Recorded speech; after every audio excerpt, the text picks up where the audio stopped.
आज का हमारा सेशन है कि चेतना क्या है और चैतन्य कौन है। चेतना किसी इंसान की वो स्थिति है जिसमें वो अपने अंदर ठहर कर समय के स्वरूप को साफ साफ देखने लगता है। वही स्थिति किसी इंसान को पशु पक्षी से अलग बनाती है। एक चैतन्य इंसान ही उन कार्यों से ऊपर उठ सकता है जिन्हें एक सामान्य इंसान या पशु पक्षी अपनी लाइफ में करते रहते हैं। एक चैतन्य इंसान अपने आप को भगवान के समान बना सकता है और वो हर किसी के लिए पूजनीय हो सकता है। लेकिन एक बगैर चेतना का इंसान यानी कि एक सामान्य इंसान उस पशु से भी नीचे की श्रेणी में है, क्योंकि वो हर उसी काम को ज़्यादा अहमियत देता है जिसे पशु या पक्षी बिना डर या लोभ लालच के करके अपना जीवन गुजार देते हैं। और वो इंसान उसी काम को किसी वासना या डर चिंता के साथ करके अपना जीवन गुजारता है। अब हम उसी टॉपिक पर आते हैं कि चेतना क्या है। और मैं इसके लिए आपको एक ट्रांजिस्टर यानी कि एक रेडियो का उदाहरण दूंगा। इस आकाश में स्पेस में हजारों लाखों वाइब्रेशन हैं दूरदर्शन की, जिन्हें हम देख नहीं सकते, सुन नहीं सकते, क्योंकि हमारे पास वो नज़र या फिर वो कान नहीं हैं जो इन्हें देख सकें या सुन सकें।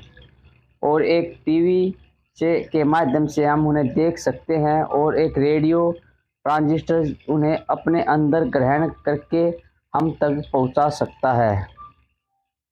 अगर कोई इंसान अपने आप को इस ट्रांजिस्टर की तरह बना ले तो वो आकाश में फैली चेतना को, या कह सकते हैं कि हर वो अदृश्य शक्ति जो इस आकाश में है, उसे अपने ही शरीर के अंदर महसूस कर सकता है और उन 5 तत्वों के बारे में जान सकता है जिनसे हमारा शरीर या प्रकृति बनी है। और हमारी लाइफ कैसी गुजर रही है, हम कैसे जी रहे हैं, ये उसी बात पर निर्भर है कि ये 5 तत्व हमारे शरीर में किस बैलेंस में हैं। ये 5 तत्व जितनी मात्रा में प्रकृति पर भी उसी मात्रा में हमारे शरीर में है, और इनका बैलेंस बिगड़ना ही हमारे दुख या चिंता का या असफल होने का कारण है। और सारी पाठ पूजा, सारे शास्त्र ज्ञान, सारे भगवान, सारे धर्म अगर हमें ध्यान से देखें या सुने तो ये यही समझाने की कोशिश करते हैं कि हम उन 5 तत्वों को कैसे बैलेंस करें और कैसे शुद्ध व पवित्र करें। मगर हमारा ज्ञान, हमारा मैं, हमारा होना हमें यह सुनने व देखने नहीं देता।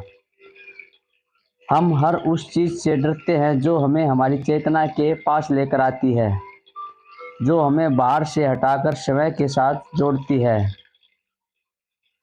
जब हम आंखें बंद करके अपने आप को देखते व ढूंढते लगते हैं, सबसे पहले हम अंधेरे को ही देखते हैं और उसी अंधेरे से हम डरते रहते हैं, दूर भागते हैं। हम रोशनी को पसंद करते हैं और उस हर चीज़ व सामान को पसंद करते हैं जो आंखें खोलने पर हमारी दुनिया हमारे मैं के साथ जुड़ी है।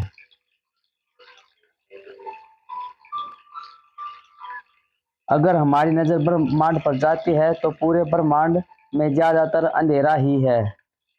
हर चांद, तारे, हर ग्रह अंधेरे में ही स्पेस में झूल रहे हैं और शांत व सहज हैं। और अंधेरा ही स्वयं को जानने की पहली सीढ़ी व रास्ता है। अपनी आंखें बंद करके अंधेरे में उस ज्ञान के प्रकाश में स्वयं को अपने अंदर ढूंढना ही हमारा एकमात्र जीवन में उद्देश्य होना चाहिए।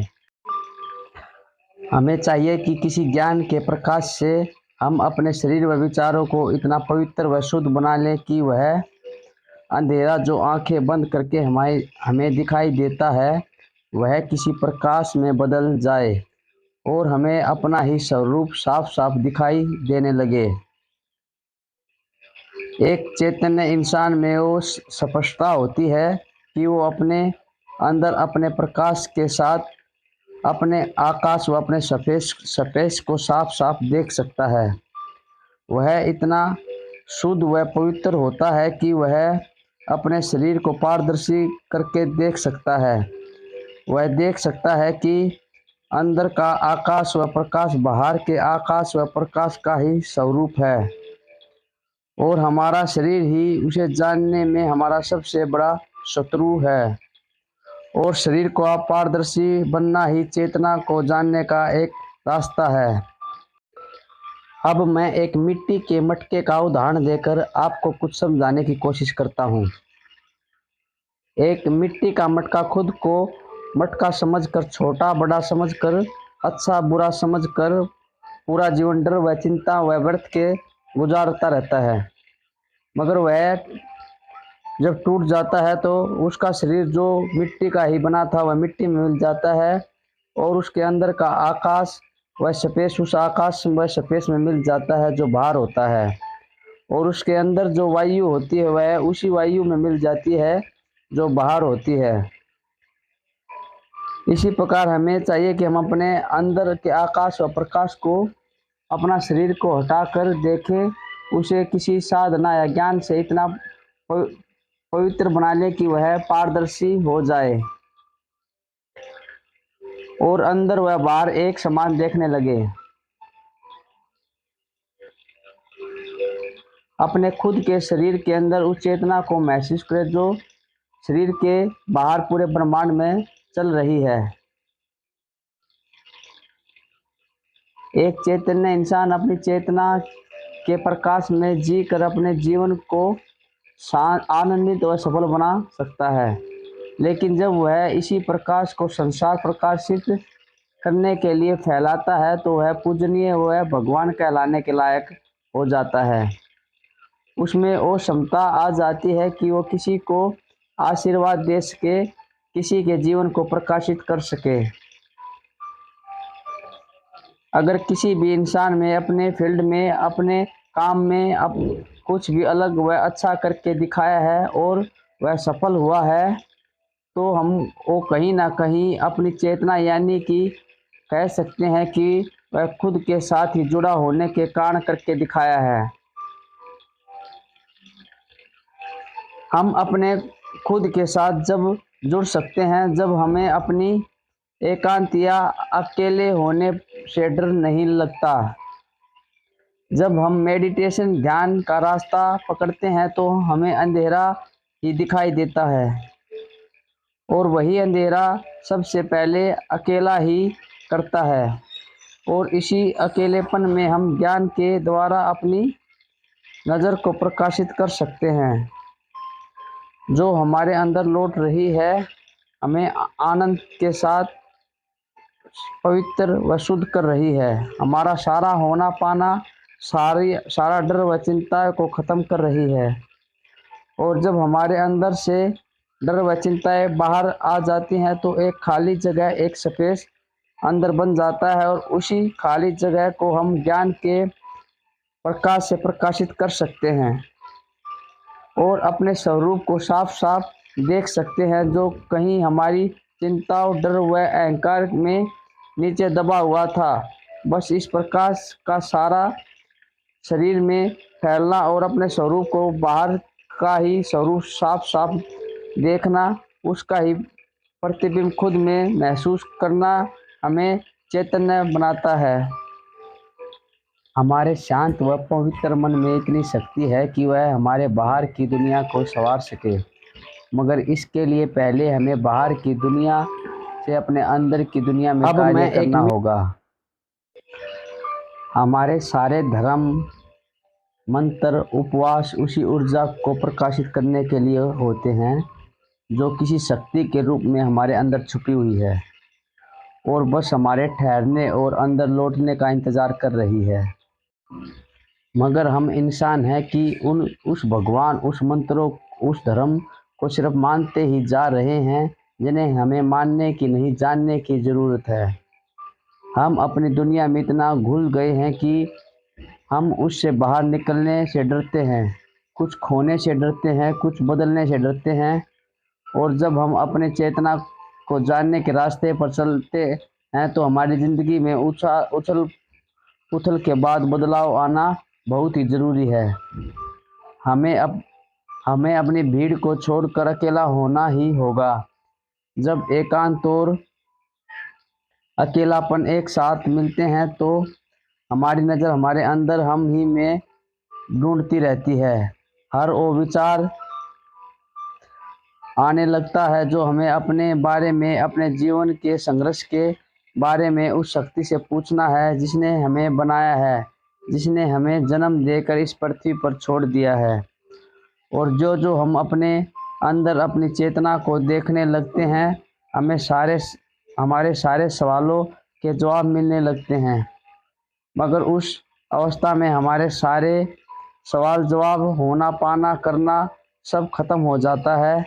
हर चीज़, हमारी शक्ति, सारा ब्रह्मांड हमें अपनी ही अंदर ही नज़र आने लगता है। और फिर जब हर तरफ हर किसी में हम ही हैं तो फिर कहाँ डर है और क्या करना है क्या नहीं करना है।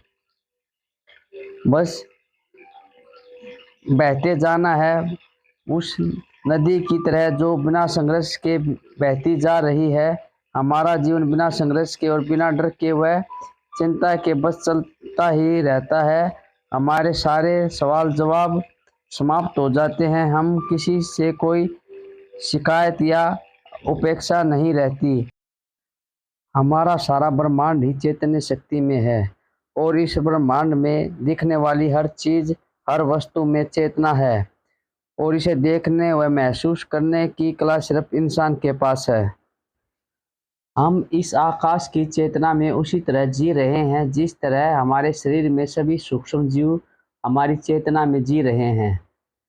हमारा शरीर लाखों करोड़ों सूक्ष्म जीवों से बना है जिनके लिए हमारा शरीर ही किसी ग्रह के समान है।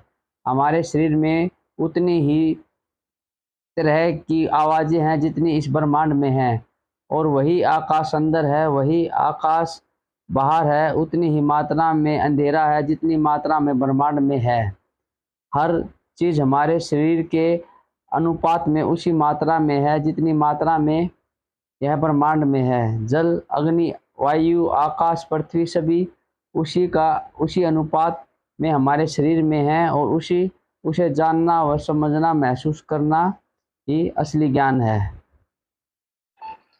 इससे ऊपर कोई ज्ञान नहीं, कोई कार्य नहीं। एक सामान्य इंसान का सारा ज्ञान, सारे कार्य उसकी बनाई हुई दुनिया में हो रहे हैं। उसके विचार उसे उस उलझनों में उलझाए हुए हैं। सभी कार्य उसे लगता है कि उसी के करने से हो रहे हैं और वह खुद को ही कर्ता मान कर कुछ होने व बनने में हमेशा लगा रहता है। उसकी नज़र सिर्फ बाहर ही बाहर उसे भगाए रहती है।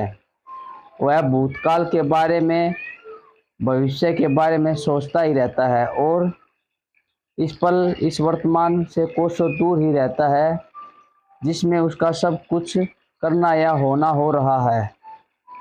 इसलिए हम कह सकते हैं कि वो सारे कार्य सोते हुए किसी निद्रा में कर रहा है और यही कारण है उसकी चिंता व डर व असफल होने का कि वह इस पल के प्रति जागरूक नहीं है। और एक जागा हुआ इंसान पूरी तरह से अपने इस पल में जी रहा होगा। इस पल में वह कार्य कर रहा है, उस पल का पूरा ध्यान उसी कार्य पर होगा जो कि वह चैतन्य होकर कर रहा है। अपने आप को कर्ता न समझ कर सिर्फ करने वाला देख रहा है। उसके सारे कार्य बिना डर या चिंता के होते रहते हैं। उसका मन हमेशा शांत ही रहता है और शांत मन से ही हमें वो समझ पैदा हो सकती है जो हमें इस दुनिया से अलग व श्रेष्ठ बनाए। भागना व डरना किसी समस्या का समाधान नहीं, बल्कि ठहरना और शांत रहना हर समस्या का हल है। जीवन को संवारने व सुलझाने का एकमात्र सूत्र है। चैतन्य शक्ति कुछ और नहीं बल्कि अपने को जानना व खुद को इस ब्रह्मांड का ही स्वरूप समझना है। हमें चाहिए कि हम अपनी नज़र को इतना पवित्र व शुद्ध बना लें जो हमारे शरीर से बाहर और हमारे शरीर के अंदर एक साथ देख सके, अपने अंदर की चेतना पर प्रकाश डाल सके, अपने शरीर वह अपने स्पेस को प्रकाश से प्रकाशित कर सके। बस सारा खेल हमारी नज़र का ही है कि वह बाहर की वस्तुओं को किसी डर व चिंता के साथ देख रही है या फिर हमारे अंदर ज्ञान के प्रकाश के साथ हमारी चेतना को देख रही है। धन्यवाद।